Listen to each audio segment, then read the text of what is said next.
মুসলমানের ঘরে জন্ম নিয়ে, এক ইমানদারের ঘরে জন্ম নিয়ে নিজেকে মুসলমান পরিচয় দিয়ে, দোস্ত আমার, বাপ আমার, ভাই আমার, আল্লাহর কোরআনই পড়তে পারলো না, এই জবান দিয়ে আল্লাহর কোরআন দেখে দেখেও পড়তে পারে না, অথচ সে মুসলমান।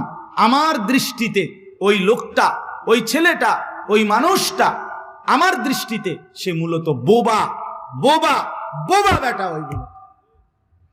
ওই মূলত বোবা, ওই কথাই জানে না, ওই কথাই জানে না। বাকি কথাগুলো না বললেও চলতো বেটা। যে জবান আল্লাহর নামই নিতে পারে না, আল্লাহর কালামই পড়তে পারে না, তুমি কথা না বললেই চলতো মিয়া। বোবা মানুষ এই পৃথিবীতে, বোবা মানুষ ভাত খায়, খায় না? এই পৃথিবী ভোগ করে বোবা মানুষও। বোবা মানুষও ঘুমায়, বোবা মানুষও পেশাব পায়খানা করে, বোবা মানুষও বিয়ে করে, বোবা মানুষেরও বাচ্চা কাচ্চা হয়।